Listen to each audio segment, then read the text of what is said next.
Sampean pernah dengar nggak? Di pondok-pondok itu diajarkan kitab namanya Sulamut Taufik. Tahu guru nggak? Ono kitab jenenge Sulamut Taufik. Ya Pak. Iku sekarang Mbak Alawi niku. Dadi lamun toh santri-santri nganggep Mbak Alawi ku gagal, sanadmu patah kabeh. Dan kamu harus tahu semua pondok mengajarkan kitab itu. Dan yang nyarai kiainya para kiai di Nusantara Romo Kiai Nawawi Al-Bantani. Dadi lamun toh kowe gagalne Mbak Alawi, patahlah ngaji kita semua. Bahwa beliau mengatakan innal qalam ahadul lisanaini lil insan. Bahwa tulisan kita, pena yang kita buat tulis dulu hanya pena yang kita buat tulis. Hari ini jempol kita ini bisa jauh lebih kreatif dari mulut kita. Soal nasab Ba'alwi, saya kira saya sudah sampaikan dengan tandas. Saya jujuk lagi, maksud saya itu saya jujuk sampai ke poknya, saya jujuk ke ujungnya. Sebetulnya itu supaya ini enggak dikembang-kembangkan terus. Ya itu kan udah banyak lah di YouTube itu. Saya bilang, ini soalnya pokoknya nanti ujungnya sudah lihat. Ujungnya itu soal husnuzon, itu satu. Karena namanya catatan itu sampean cari ya tidak mungkin lengkap, tidak mungkin coba. Sekarang ini aneh-aneh diskusinya ya, bantah-bantahnya orang-orang itu, ada yang bilang kosongnya 700 tahun. Enggak ada catatan 700 tahun. Terus enggak, ternyata setelah diteliti enggak ada catatan itu cuma 100 tahun. Terus ada lagi, wah cuma 50 tahun dan seterusnya, tapi tidak mungkin lengkap. Tidak mungkin bisa lengkap betul-betul urut itu tidak mungkin. Pencatatan itu membutuhkan tradisi tersendiri. Dan tradisi mencatat di lingkungan Islam itu tradisi baru. Apalagi di lingkungan orang Arab. Orang Arab itu tidak bisa nyatat. Makanya disebut bangsa ummi itu karena tidak punya kebiasaan mencatat. Nah tapi kan ada riwayat oral dari mulut ke mulut itu ada. Nah sampean kalau mau ngurus itu sekalian nanti sampean ngurus nasabnya Kanjeng Nabi sampai ke Nabi Ibrahim, catatannya sumbernya dari mana kan repot juga. Apalagi sampai Nabi Adam. Nah, sudah repot semua. Jadi saya langsung jujuk ke ujungnya itu, satu ujungnya itu husnuzon. Semua ini husnuzon. Kita berhusnuzon saja.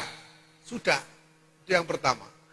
Yang kedua saya sampaikan yang kedua, bahwa asar nubuwah itu bukan cuma silsilah nasab melalui jalur laki-laki itu.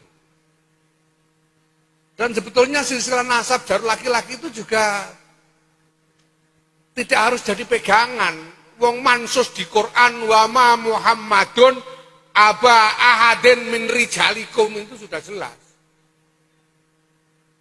Jadi tidak harus pegangan nasab laki-laki itu tidak harus. Maka saya lebih milih ikut Syekhina Kiai Maimun Zubair yang pegangannya pokoknya nutfah nubuwah. Dari laki-laki, dari perempuan sama saja, begitu saja. Sehingga keyakinannya, sebagian besar orang-orang pesantren itu ada. Nutfah nubuwah itu ada. Karena Kiai Maimun mengatakan, orang bisa jadi kiai itu, apalagi kiai besar. Itu ya, kemungkinan besar dia membawa nutfah nubuwah. Karena dia bawa imamah diniyah. Nah kalau nutfah nubuwah dari laki-laki maupun perempuan martabatnya sama saja. Kalau yang pegang nasab laki-laki harus dimuliakan, yang turun dari perempuan juga harus dimuliakan. Gitu. Ya.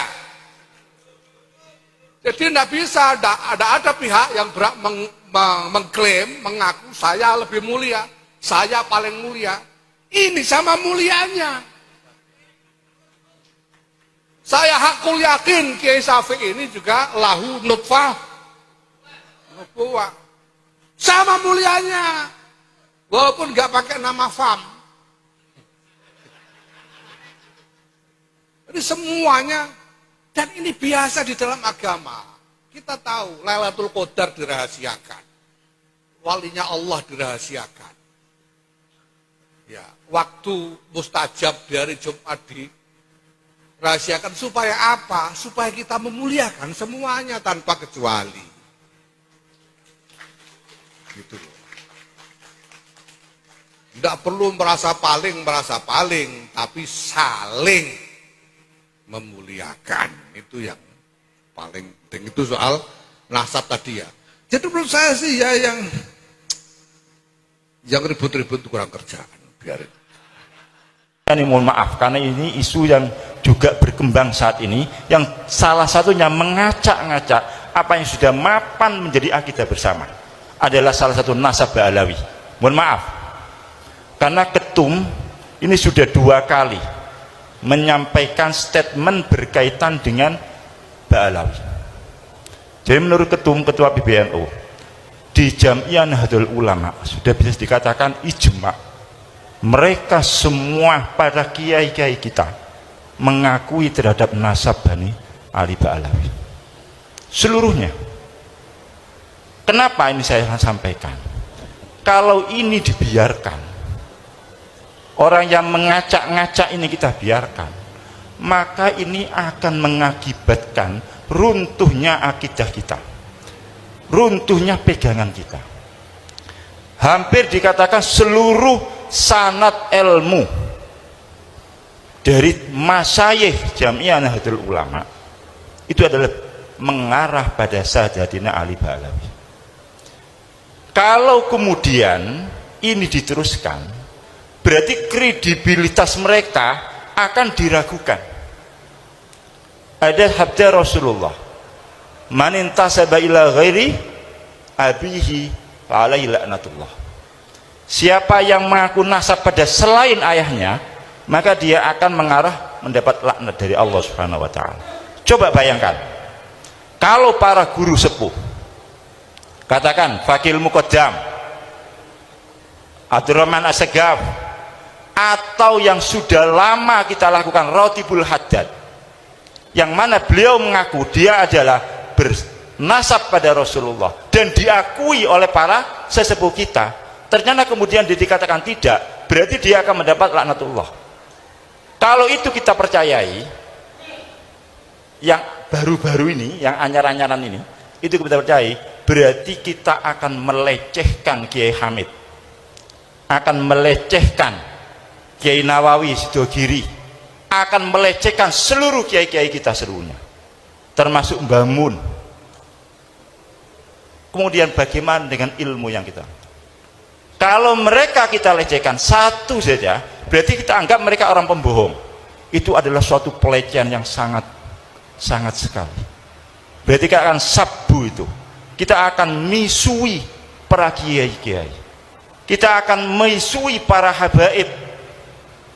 Habib Soleh, Habib Ja'far, dan seluruhnya.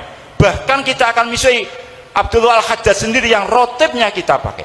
Kita akan misui Habib Ali Al-Habsyi, simtuduronnya yang kita pakai. Kita akan mengisi Habib Abdul Qadir yang membawa rutinan khatmul Quran yang jenengan pakai itu, ada Ramadan itu tradisi Siwun, itu bukan tradisi Amerika, itu tradisi Siwun. Kalau di Hadrami di Tarim tidak ada, di Siwun yang ada tradisi seperti itu yang membawa Habib Abdul Qadir. Apakah mereka kita tuduh mereka bohong? Kalau kita tuduh mereka bohong karena dia mengaku, kalau kita mengikuti pendapat yang sekarang lagi diviralkan itu, maka kita akan mengatakan dia bohong. Kiai-kiai kita berarti juga kita katakan kiai bohong. Berarti kredibilitas NU-nya sendiri akan turun. Itu terang, kami pernah dulu gara-gara ada orang mengatakan Mbah Hasyim itu salah dalam menetapkan NU harus mengikuti mazhab 4. Ini berarti kan juga sama. Orang ini akan merusak tatanan NU. Maka kami dibentuk tim. Waktu itu masih ada Kiai Ghafur, masih ada Kiai Ja'far Shadiq. Saya diminta untuk menjadi tim untuk melawan ini. Ya sama sekarang ini. Cuman ini di arah yang lain. Maka saya sangat sependapat dengan Rois Surya Kendal yang statement, kalau ini dibiarkan itu akan merusak pada sendi-sendi Jamiah Nahdlatul Ulama. Ketum sudah 2 kali ini statement keras sekali dalam menyikapi permasalahan ini. Oleh karena itu kami mohon seluruh warga Jamiah Nahdlatul Ulama, sudahlah, mari kita kembali fasallim li ahlillah. Kiai Hamid, Habib Soleh, Kiai Ahmad Jufri, Kiai Nawawi itu ahlullah semuanya. Kita jangan mengedepankan akal yang cuma pijak, ya, akal yang sedikit, tahunya cuma 1 kitab 2 kitab, ngomongnya kayak macam-macam. Kita serahkan pada ahlillah. Kita nggak tahu dalilnya istighosa itu bagaimana. Kita nggak tahu dalilnya manakipan itu benar atau tidak. Kita tidak tahu dalilnya tahlilan itu benar atau tidak. Nah, tapi kita ngikuti aja lah, karena ini adalah amalan-alaman para as-salafun soleh, termasuk dalam hal ini. Walaupun kalau saumpamalah kita menjadi orang yang terbuka mata kita tidak usah terlalu jauh mikir dalil dan sebagainya, kitab dan sebagainya. Apa yang dipahami oleh Kiai Hamid, apa yang dipahami oleh para sesepuh kita, ya sudah itu. Apakah kita mau mengatakan mereka bohong? Apakah kita mau mengatakan para sesepuh-sepuh kita bohong? Apakah kita mau mengatakan Habib Lutfi itu bohong? Bagi orang-orang yang katanya torekot itu. Nah, itu. Mau enggak? Berani enggak kita mengatakan menuduh Habib Lutfi itu bohong? Atau kita mengatakan Bamun itu bohong? Atau Sayyid Muhammad Alwi, Musnidul Ummah, itu bohong? Karena mengakui terhadap nasabnya Abdullah Al-Haddad, mengakui nasabnya Ba'alawi. Ini yang menjadi bagian dari apa yang diperjuangkan oleh Jamiah Nahdlatul Ulama. Jadi riayatul ummah itu bermacam-macam, termasuk bagaimana kita menjaga tradisi-tradisi kita, baik berakidah, kemudian syariah dan sebagainya. Walaupun yang saya masuk akidah ini bukan akidah yang berkaitan dengan uluhiyah dan sebagainya, cuman pemahaman yang sudah baku yang kita terima dari para sesepuh-sesepuh kita. Inilah termasuk bagian dari Jamiah Nahdlatul Ulama. Oleh karena terus terang apa yang terjadi beberapa waktu yang lalu, kemudian saya membuat statement untuk saya meminta logo itu dihilangkan, itu saya dapat teguran dari PB. Karena flyer itu diterima oleh salah satu pengurus PB, kemudian WA, mohon kalau itu bukan kegiatan NU, nama lambang NU, karena kalau sudah memasukkan lambang NU berarti acara itu resmi acara NU. Kalau acara itu resmi acara NU tidak boleh bertentangan. Berarti statement ketum sudah jelas. Kalau itu ada lambang NU berarti resmi NU, berarti harus tunduk pada apa yang sudah ditetapkan oleh Jamiah Nahdlatul Ulama. Oleh karena itu saya mohon ke depan ini terus akan terjadi hal yang demikian ini. Tantangan kita tidak banyak. Oleh karena itu maka kita harus selalu merapatkan barisan, baik secara organisasi atau secara kita berhubungan satu di antara yang lainnya. Mulai ini pengajar orang Arab, lagi nyinggung wal mail terus batang. Paham ya? Jadi sing terkenal orang Arab ini. Tapi itu ngelak-ngelak Arab merokok. Paham ya betul? Jadi ewa mulai kudu ilmu rangkap, nerangno ngene kena. Umpamanya yo ngono. Tapi kowe ngelak-ngelak Arab pasti neraka. Mergo kene Quran iki bahasa. Bahasa. Lah besok nek ning suwarga ya bahasa Arab. Mergo kowe nek salat bahasa Arab. Ora kena saya menghadap kepadamu ya Tuhan kami. Ya ora.